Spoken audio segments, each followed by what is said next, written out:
Hello, friends, and welcome back. And we are back again to discuss House of the Dragon, Season 2, Episode 6, Episode 5, sorry, Regent. And we're here with Jared and Layla. Jared, will you give us an introduction, please?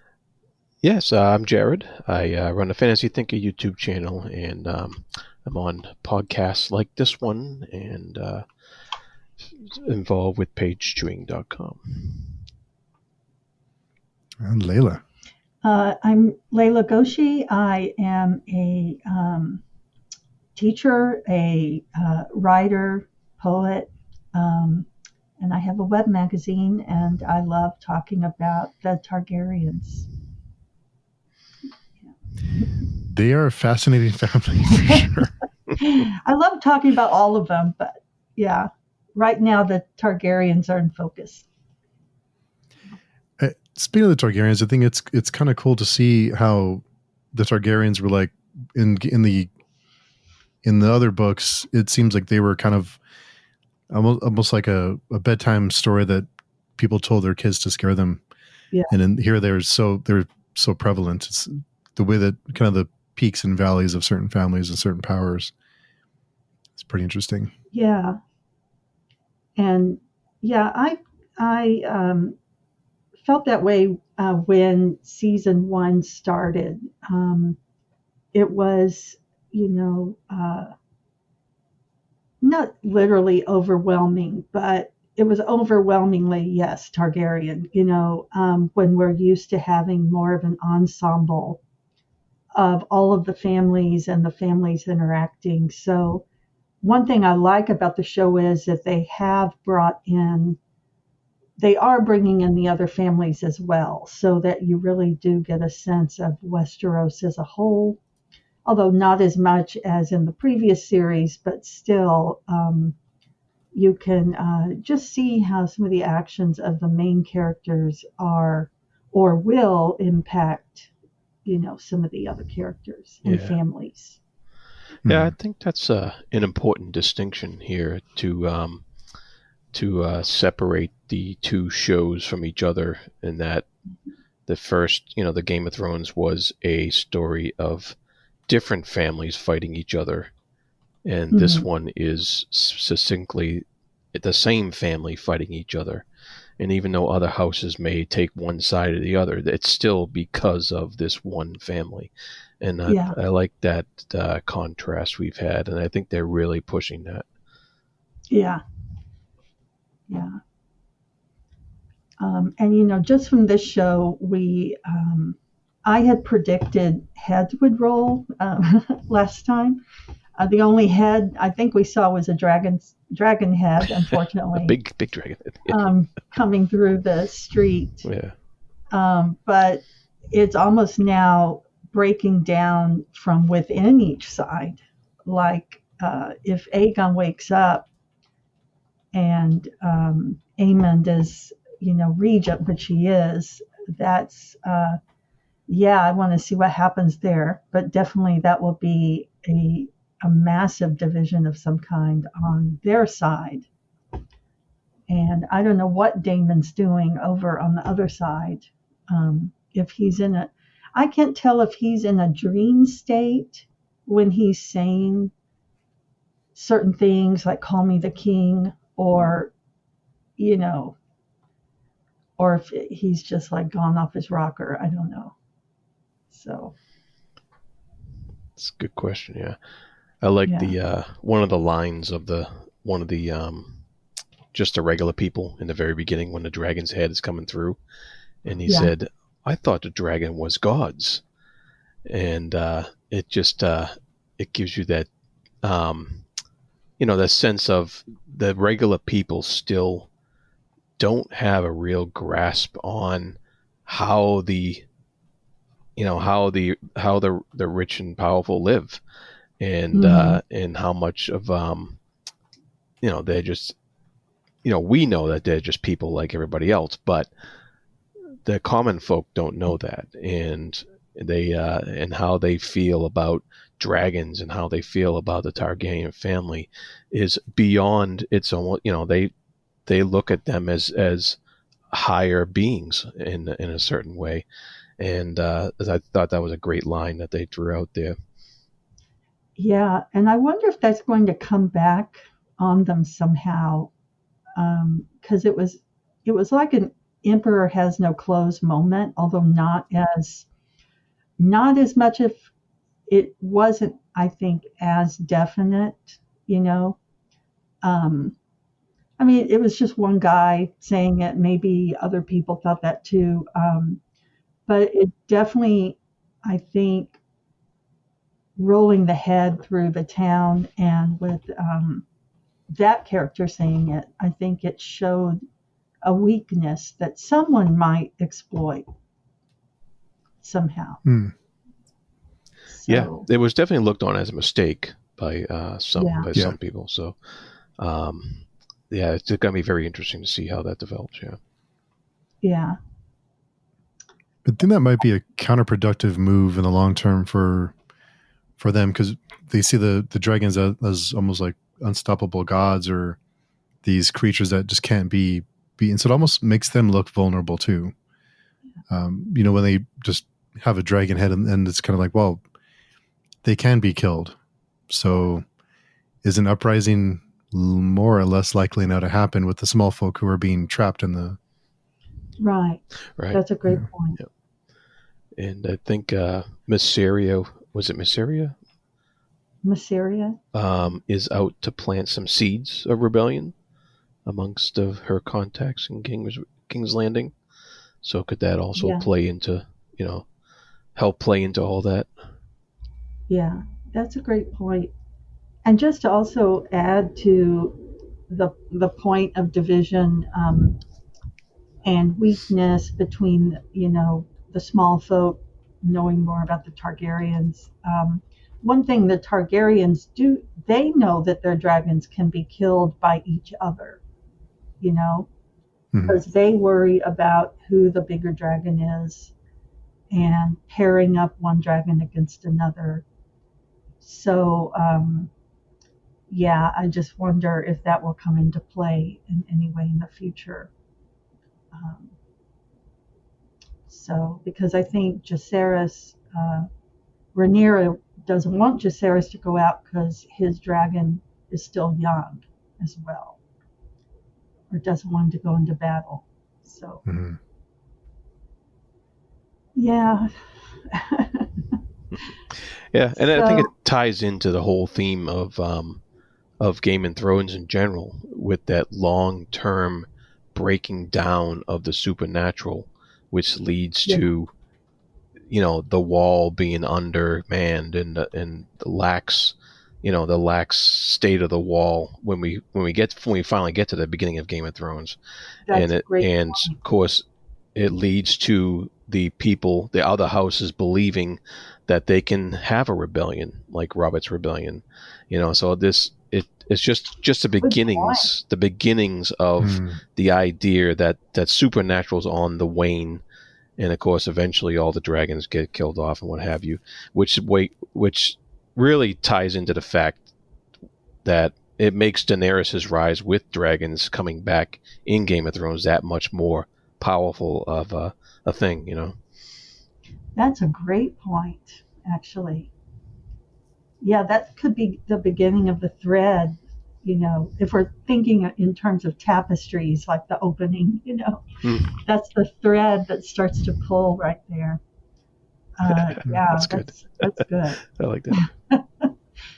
So, I think we saw a lot of tables turn. We saw Allison. Allison's having some problems. Um, Mhm. the battle did not serve her well, I think, because, um, you know, as bad as she treats Aegon, I think I'm sure she's afraid of Aemond. I she does not talk to Aemond the same way, you know, and I forget who she said this to, but she expressed a concern.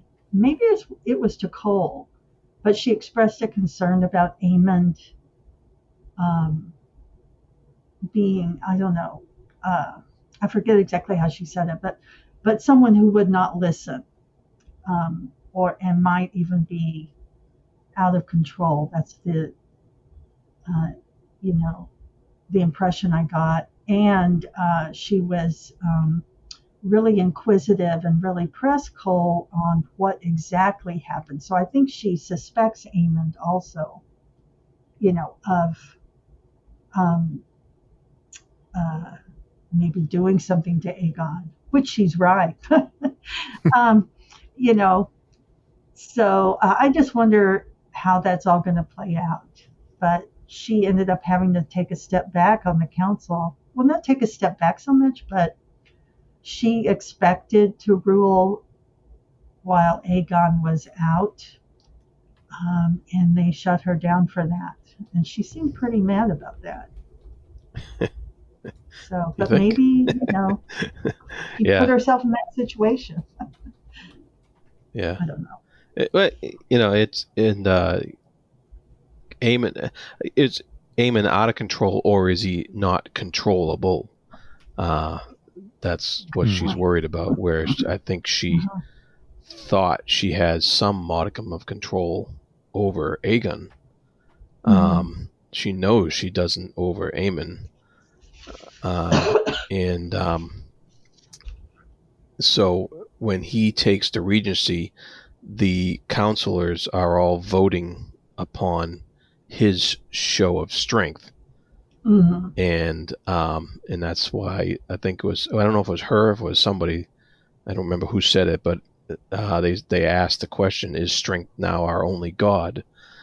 And that was a good question, because now once again we see the devolving of statecraft basically in diplomacy, with the ousting of Otto first, and then now the ousting of her basically, and it just gets worse and worse. Now it's whoever's showing the most strength is just going to make the rules, and that's it. And Aemon seems to have be the one who's going to do that. And even Cole is giving her the cold shoulder now. When he comes back, he's not really speaking to her like he used to. And and I'm kind of curious about that, because he saw what happened. So is he just taking that back seat because he's like, well, this guy's not as not the whiny little brat that Aegon was, and does he think that Aemon's going to be a better king in this situation, or what's what? I don't know what his thought process is right now. I think it's partly that. I also think he is more vulnerable now because he set out for Rook's Rest at the behest of Aemond, with that letter. That's right. And so he's sort of in kind of in this pickle in a way. He's now the hand for Aemond, so he has to be. He also has to honor that until he really gets a sense of, what that balance is between him and Aemond. And frankly, it's probably Aemond's got 100% of the power, and he's not going to play the role of hand if he ever played it at all, with Aegon. But he's not going to be a hand to Aemond in a sense that we are used to seeing, such as Otto advising, So yeah, I do think the statecraft is gone, but I probably would have voted for Aemond too, because at least he knows how to speak Valyrian. I mean, it showed. Was it this episode or the one before, when Aemond spoke perfect Valyrian to Aegon, and Aegon sort of halfway answered in a more broken language. Yeah, and that was the last episode, because Aegon was still awake. That was the last episode, yeah. So, and Aemond does show more strength, more initiative, and they did have a successful rout of Rook's Rest and got rid of a dragon, and he got rid of his rival brother, at least for the moment, too. Um, so from I'm using air quotes here, from a traditional king perspective, of being the one who takes charge, Aemond is showing more, I think, intelligence plus cunning plus ruthlessness. I wouldn't He's say ruthless. intelligence. I mean, definitely cunning and ruthlessness. But this is the problem, though. This is what started this whole civil war, was the woman being bypassed for the throne. Right. Because Alicent does have more experience, and she is wiser, but they've all ignored that. The council ignored that in favor of this strong showing of Aemon, and that was how this civil war started. So that it echoes the council choosing Aegon as the king based upon some sneaky whisperings on the father's deathbed there that nobody knows for sure what really he said. And so it echoes this whole thing and how the Civil War started in the first place, and the passing up of the woman for the throne. And I think it's very well written in that respect, I think.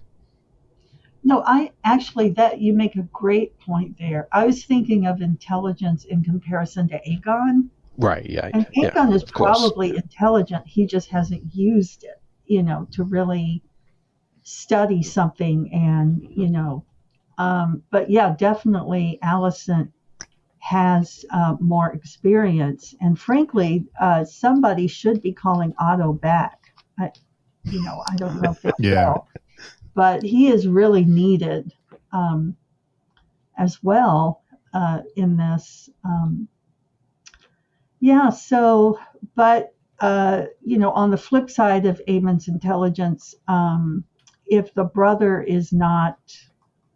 Aegon's going to rise back up at some point, whatever Aemon does is just taking him all further into the hole eventually because of rivalry.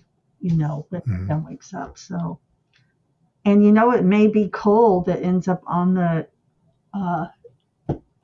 chopping block somehow. I mean, between the brothers, So, because he was supposed to be loyal to Aegon. Yeah. Is Cole feeling guilty? Is that why he's not talking to Alicent? I wondered, is he shell shocked? Is he not telling her what really happened because he's afraid of Aemond? Does he feel like he failed somehow? He could. They kind of won in a way, but is he afraid of what they'll find out, that he was at least involved in the plan?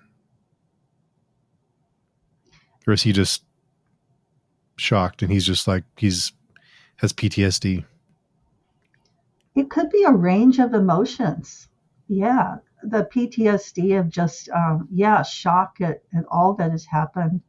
But I think, talking, first of all, guilt that he did not defend his king, even though he did not know Aegon was going to show up. I think there could be some guilt there as well, especially around Alicent.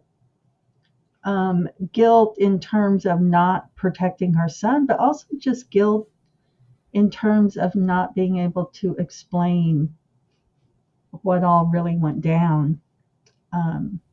That's what I think, because he didn't tell her what really happened. He didn't tell her that Aegon died because Aemon diverted the plan, and then did his own thing from what was originally planned. Because you got to wonder if Aemon would have came up right away with that big ass dragon, would Aegon have gotten as involved in the dragon battle as he did? That's right. And so there's all kinds of speculation you can have about what would have happened if that big dragon was up there right off the bat, and it's interesting. So I wonder if Cole, Cole must be thinking about all that, and does he want to let Alicent know that's what happened, or does he just want to let it lie and see how things play out? And is he feeling guilty about not talking to her? Is he just trying to avoid her and not try to explain those things? It's really a conundrum on his part. It's tough. Yeah, I love this conversation because there's so many things. As you've mentioned, the guilt, the PTSD. Also, if Aegon wakes up, what will he remember? And so Cole may not want to say anything and risk Aegon waking up and saying something different than what was said. And I also wonder if Aegon wakes up, how he will change from this, because he literally had, wasn't that Aegon the Conqueror's armor? Mm-hmm. And he literally had it like peeled off of him because of the burns. I was just like, oh my gosh, So that was pretty gruesome. Yeah, so I do wonder how that will change him. He'll be able to claim that he has battle experience now for sure. And how will that, I don't think it will make him humble. Let's put it that way. I think it will not humble him. If anything, it will make him more, probably wanting to seek revenge on somebody. I'm not sure who yet. If it's Rhaenyra, Rhaenyra's side, or if it's people closer to home to him, such as Aemond or Cole. But I think some negative energy, I guess, will come from him over this. So the armor was peeled off of him, but it also saved him, right? Because he would have been crushed if not for the armor.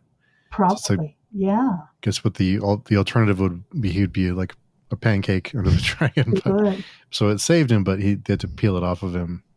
So a burned pancake. Yeah. Yes, yeah. It's a good news, bad news situation for him. Yeah. Yeah. Oh, I'm so sorry. Terribly sorry. Let me turn this on. I thought I'd give us a little soundtrack there with Tears for Fears. Yeah.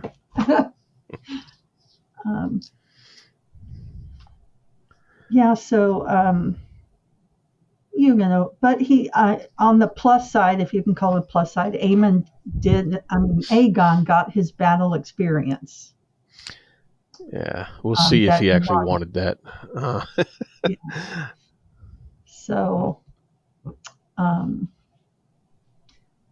so something else with it, though. I mean, Cole did tell Alicent that he saw men burned, with dragonfire. Didn't he say something like that? Mm-hmm. Yeah.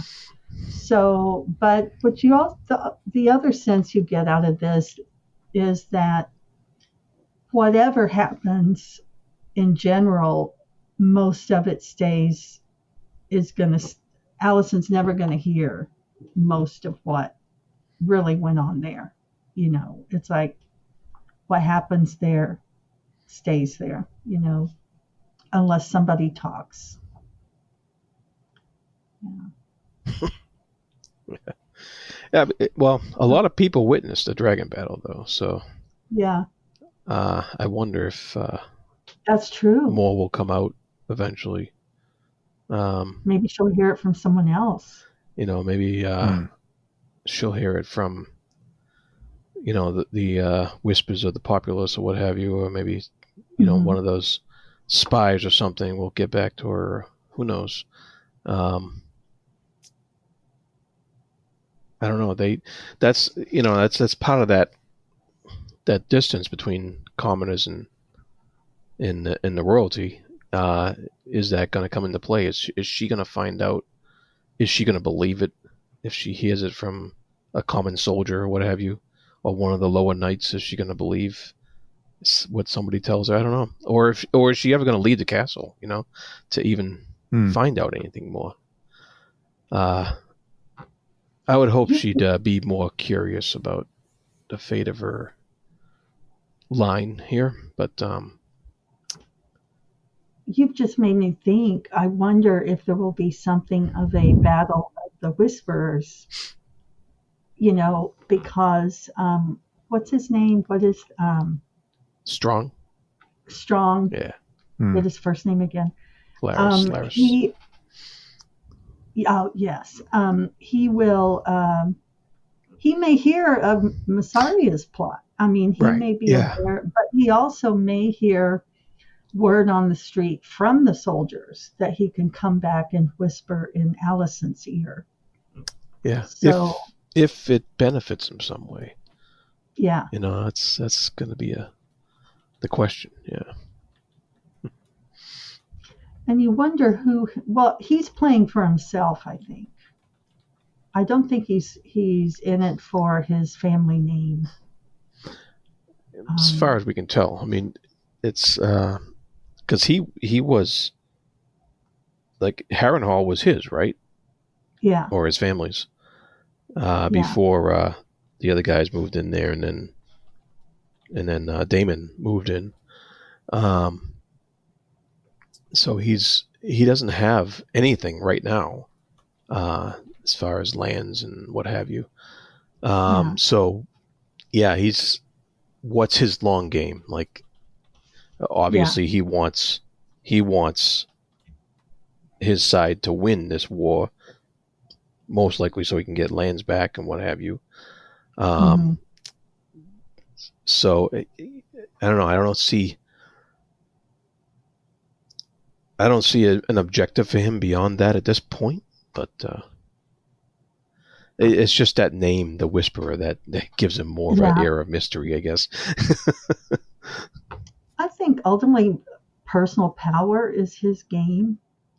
And so, and I'm just totally speculating, he will either be in a subterranean battle with Massaria, or they will join leagues, be in league somehow, some way, for some reason that benefits, at least for Strong, that benefits him. Massaria, I think, actually does have some loyalty to Rhaenyra. What do you all think?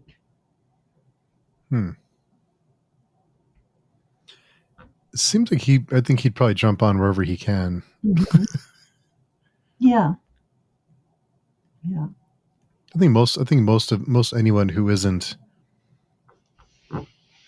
in these positions of power would take the chance to they don't seem all that loyal, especially the small folk who there's very little food. They're all suffering now. They're trapped, and then that was a bad move by Aegon to trap everyone in the castle, or everyone in. That was a bad move. I think he's just kind of tempting fate.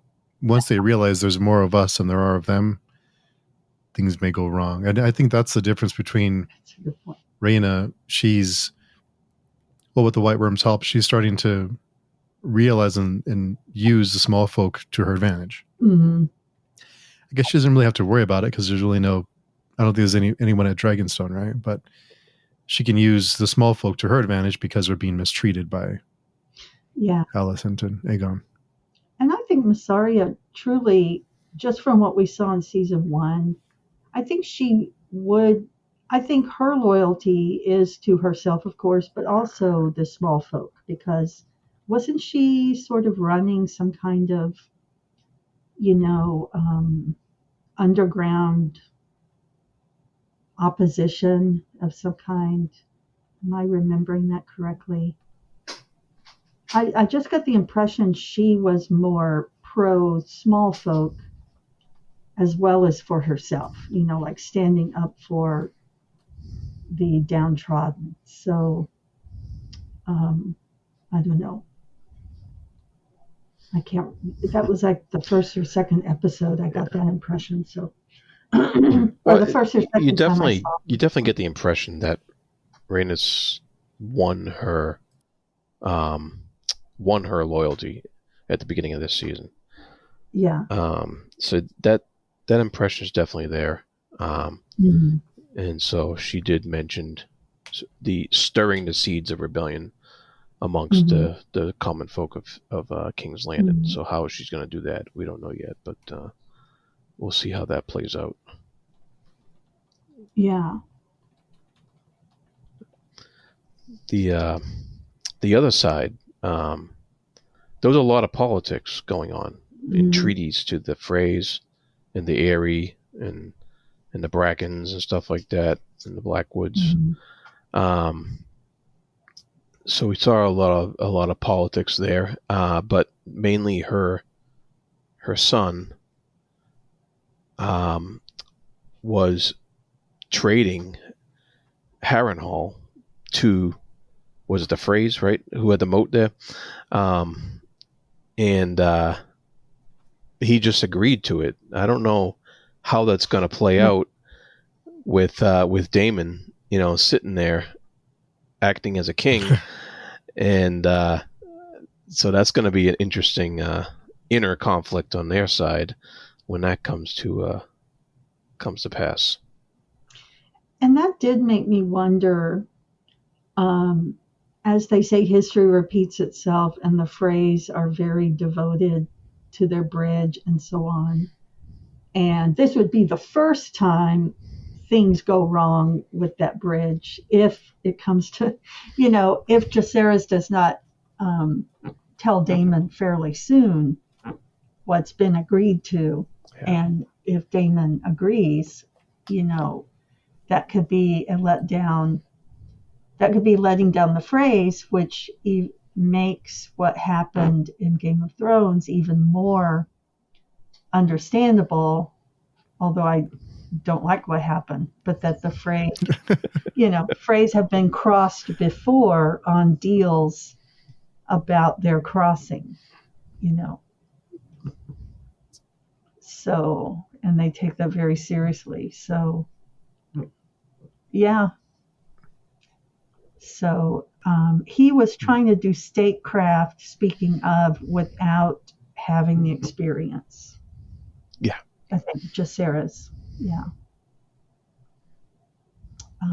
But, Damon is too, because he forced these, who is it, the Brackens, essentially to bend the knee.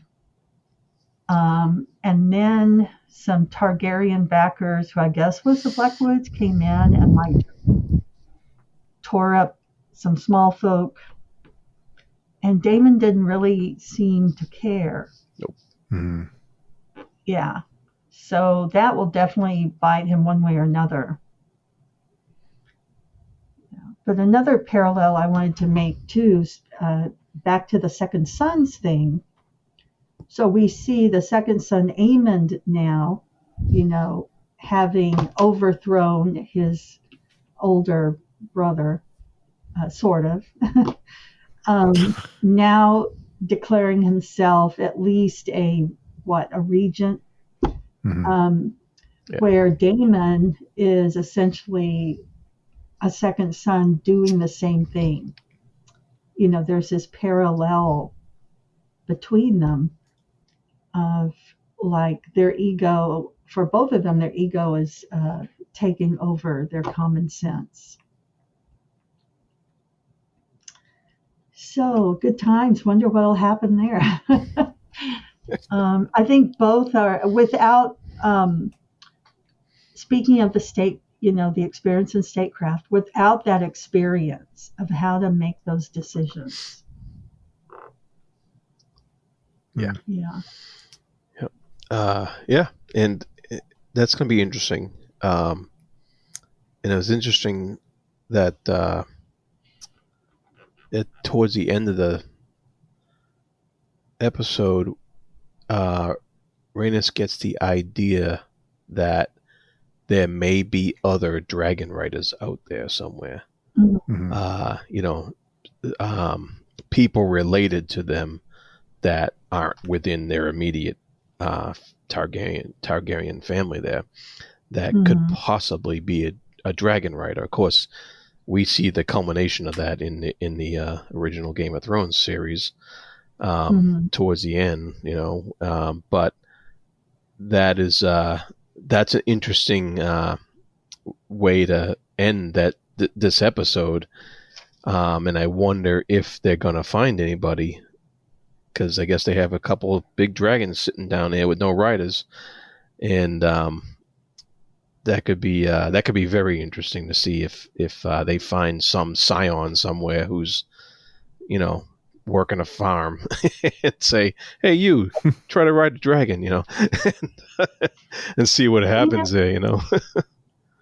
A connection I made now, Valerians, Valerians also are dragon riders, even if they're not of Targaryen blood. Yeah, Is because that they're both from. from Valyria? Yeah, they're both Yeah. from the So, the old realm there. Yeah. so there's that illegitimate son. Remember that Mhm. Reyna told Corlys, what's his name? Yeah, that Reyna said should be given, at least Oh, recognition. that's yeah, right. that's Yeah. right. So I wonder, what was his because, name?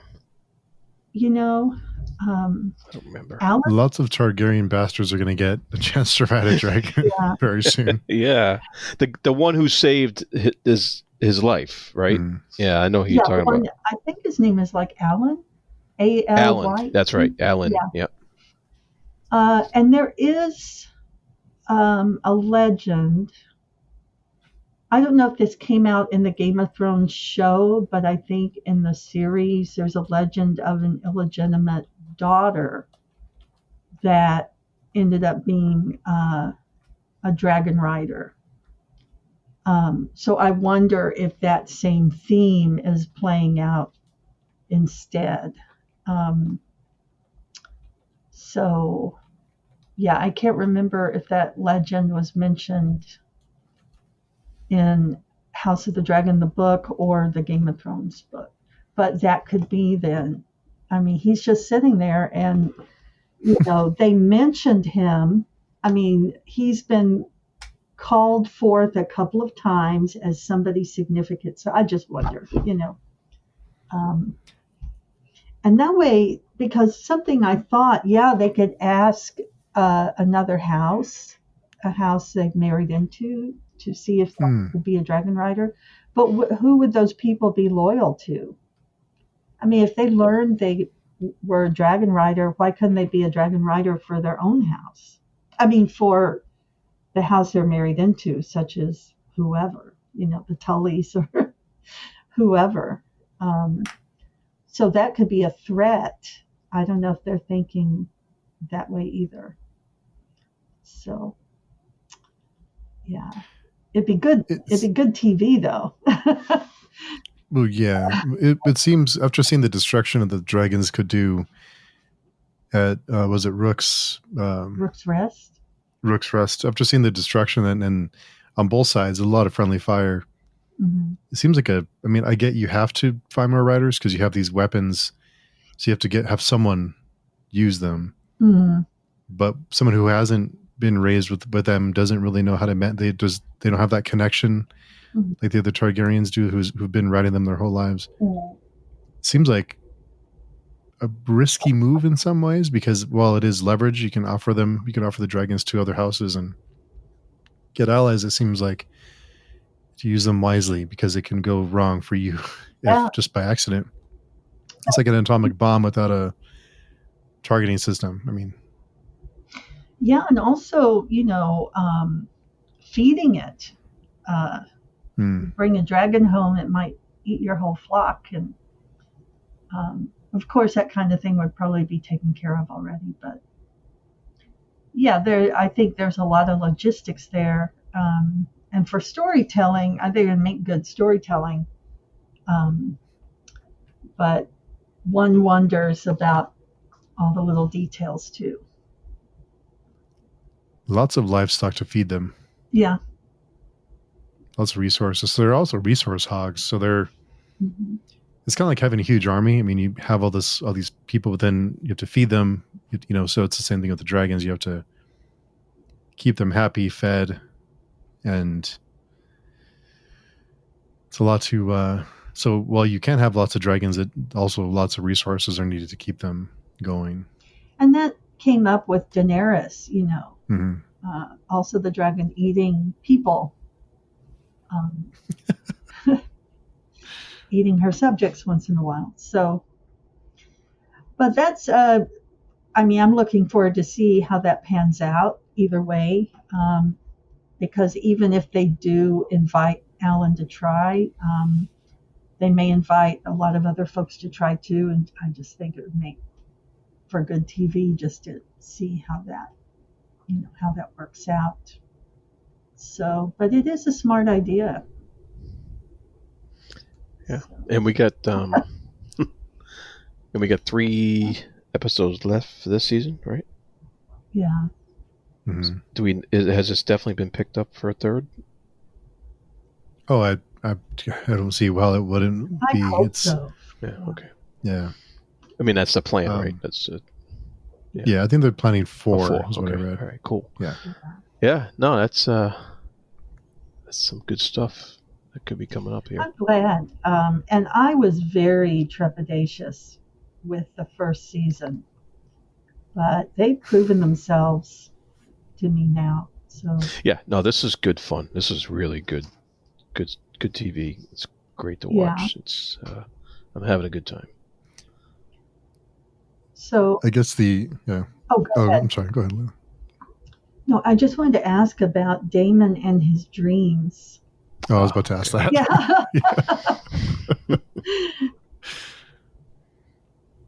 Something else. Yeah. I think I'm supposed to be his mother, right? Yeah, as his mom. So there's that. And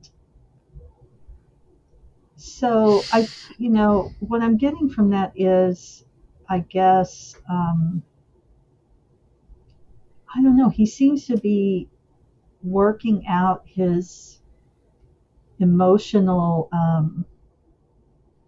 his traumas, I guess, if that makes sense.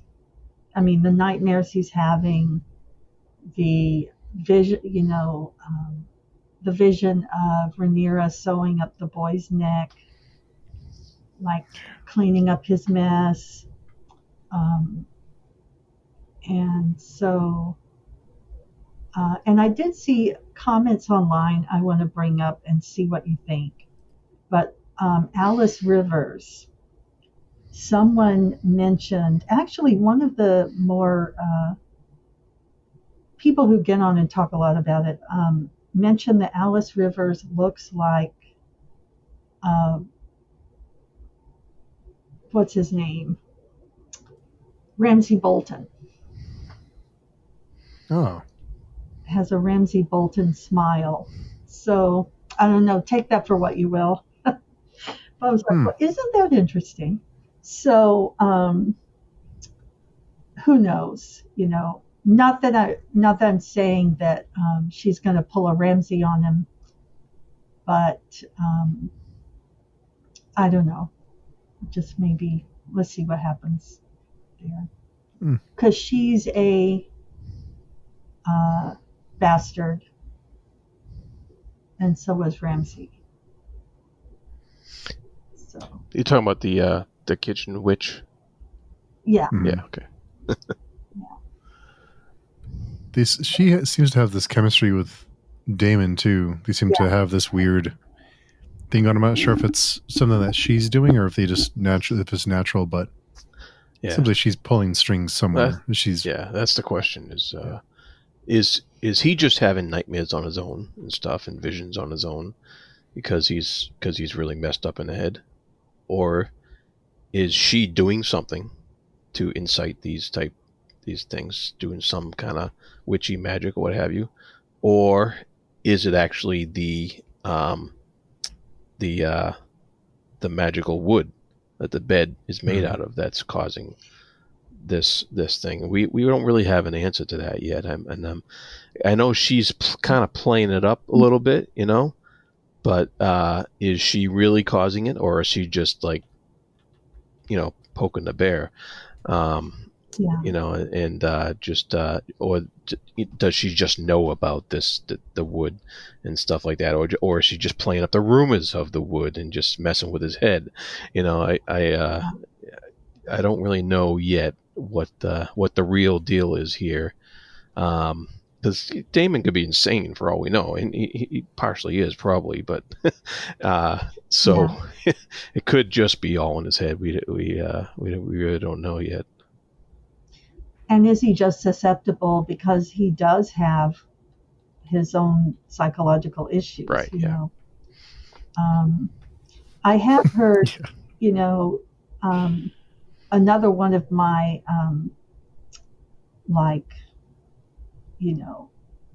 things I've read somewhere within the books. There is a legend of Alice Rivers, who was some kind of spiritualist or something. So this could be her.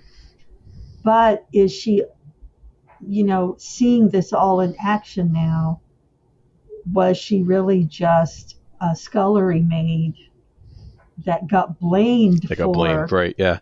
Yeah. Because the Fire and Blood narrators are not very reliable, and right, so they're not reliable. Who knows what her real status was? Yeah. Which is another issue,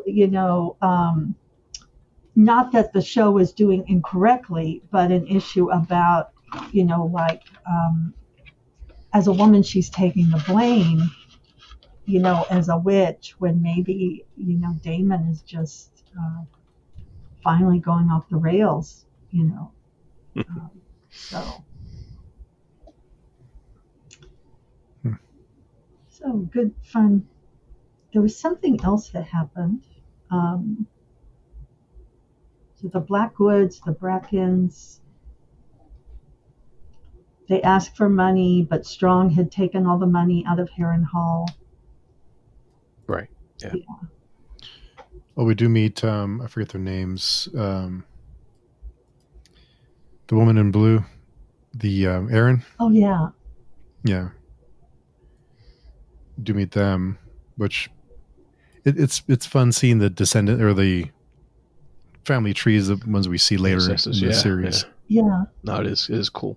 The Starks and the Eyrie and the Freys, of course, and that's the phrase. Jeez.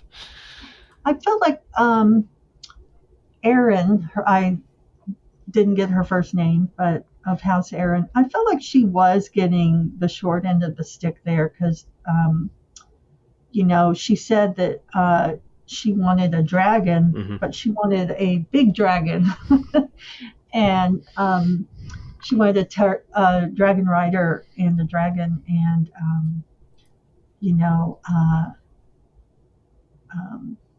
Reyna's daughter, whose name I forget, said, "Well, you're getting two little ones, and they'll grow big."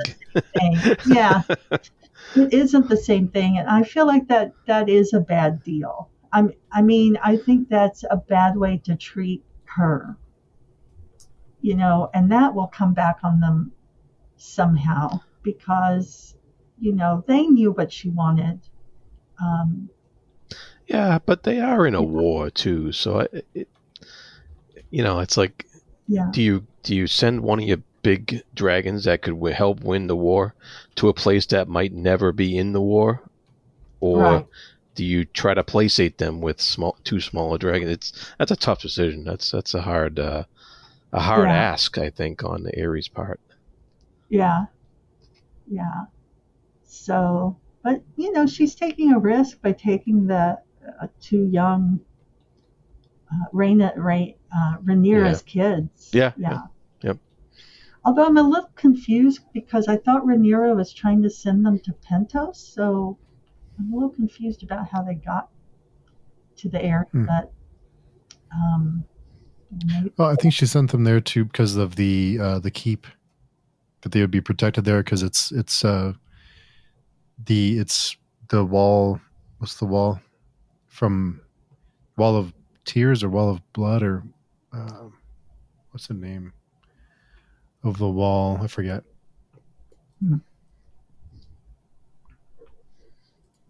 I'll look it up. Yeah. Well, I mean, it's impregnable otherwise. Yeah. You know, unless you get a big dragon coming down on you. But yeah. So, but just good scenes, I think, it's because great. it's leaving us something to think about. Yeah. And I love that. I love being, it gives you a little time to predict and think. Yeah, they're definitely not hitting us over the head with answers. They're leaving a lot up to speculation on our part without making it too vague, So it's really well done. You know who I? That's the. Sorry. That's the Gates of the Moon and the Bloody Gates. Yeah, sorry, that's right. That's what I was thinking. Yeah. The Bloody Gates. Yeah. Mm-hmm. And for the Eyrie, the big wall that's you have to get through to get to the Eyrie, and then there's the big pathway up. Yep. Oh, okay. It's like hard to. It's easy. It's a great defensive position because it's hard to attack it. Yeah, I remember. So that was kind of in the first show, but we didn't see a lot of it. It's called The Bloody Gates. Mm-hmm. Yeah. Okay. Cool. Yeah. Something I wanted to say, just kind of a joke, but maybe not. But the one who's going to do them all in is that little dog, the rat catcher's little dog. Did y'all catch that? Yeah. That Aemond had them take the rat catchers down. Yeah, that's right. Yeah. And that little dog had been loyal, sitting there the whole time. I was just like, oh no. So I want to see him in a good place before this season is over.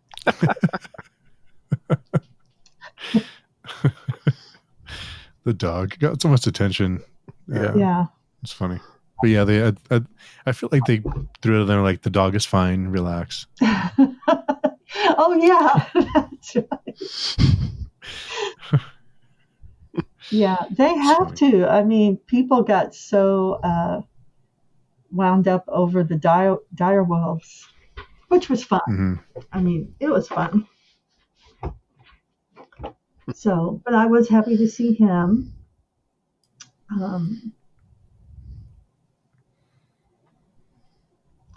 And I'm just trying to think what else. Yeah, I was trying to look at my notes, see what else was on here. I think we covered pretty much everything. They didn't change the intro again. Oh, okay. I didn't notice. Yeah. Yeah. One thing I was surprised about that they did not do. I thought that Cole and Aegon's side would bring Reyna's body back, the one that died.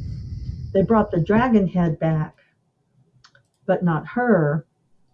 But then her granddaughter was talking to Rhaenyra and said, oh, my grandmother's body is laying out there alone. And I was thinking, why didn't somebody go get her, Did any of you all catch that? Because I would have thought someone would have brought her back to give her a funeral, unless she was just completely burned beyond recognition. But to me, that's kind of that was left hanging out there. Yeah, I don't recall. Yeah, they did mention.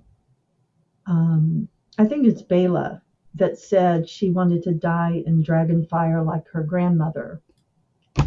Oh yeah. So maybe she was burned beyond recognition, but they also seemed to talk like her body was still out there. So I just found that surprising that there wasn't some kind of funeral. But maybe that's Yeah.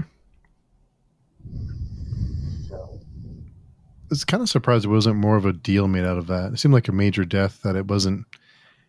Yeah. You saw Corliss. So you did get the you did feel it a little bit, but I'm surprised there wasn't more talk about it. Right. Like a funeral, and she was the queen who never was. Yeah. But I give it a thumbs up. Yeah. Yeah. Only a few more to go. I know. I'll miss it. So short. Yeah, it's going to be a long time. It's going to feel like a long time before season 3 is ready. I know that. It's going to be like forever. Yeah. I think I read they're filming it now. Is what I think I read somewhere. Good. That they are filming it. I think one of the actors confirmed that they're filming, so hopefully it won't be as long. Yeah.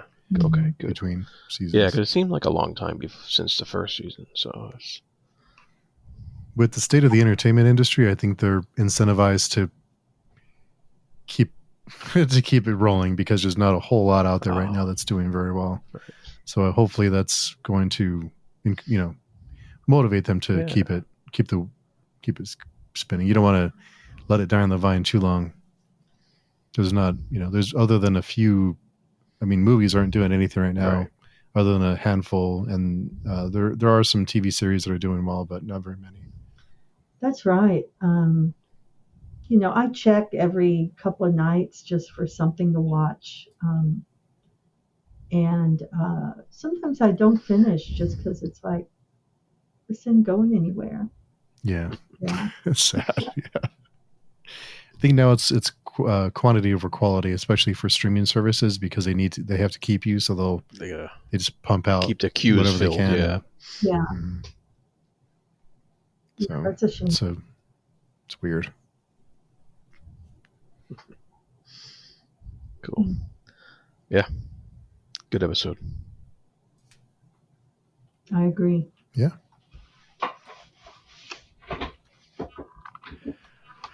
Well, cool. So who's going to die next week? Huh? Who's going to die next week? Yeah. Who's going to die this season? Let's pick one person, but won't make it. Cole's not going to make it. You don't think End so? of the season, I think Cole will make it. He's gone. I think he's in a tight spot. I do. I hope not, just because,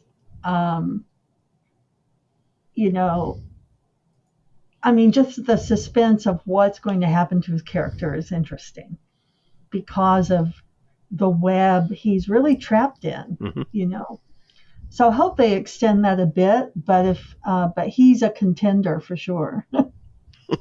that would. So, and we saw that family trying to escape. I just wonder if something's going to happen to them in one of the next shows. Oh, right. Yeah, the blacksmith. Yeah.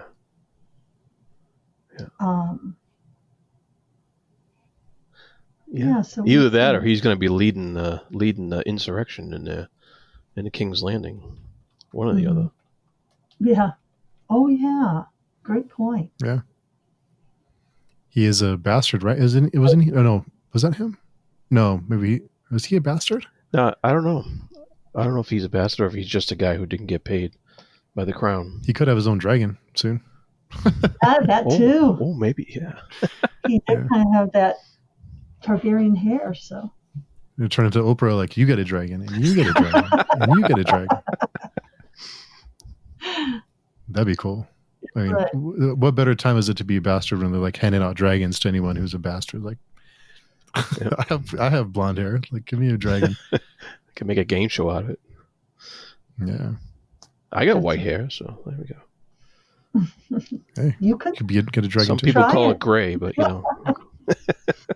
it's blonde. Yeah. It's blonde. I haven't read the books, but I'm going to say, I don't know. I have a feeling Jace won't make it. I don't know why. I haven't read the books, so maybe I'm totally wrong. But looking at the characters, that's the only one that I can see.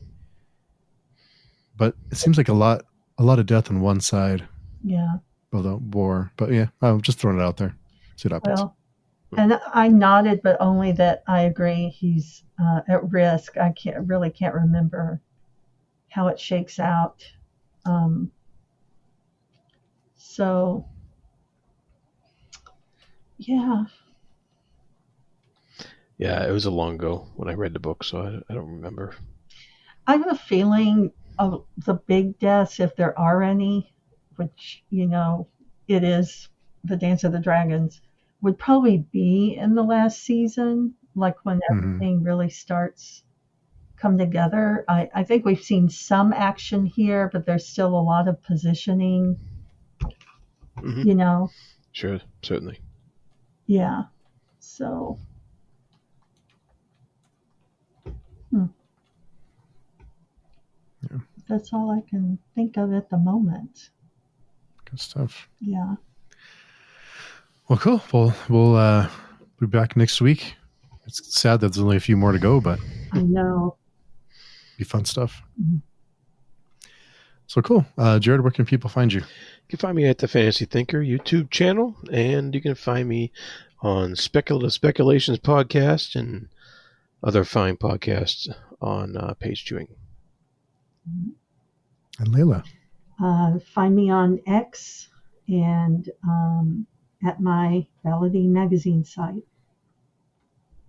Excellent. And we will talk to everyone again next week. And we will, good. We'll see if any of our predictions are right. Right.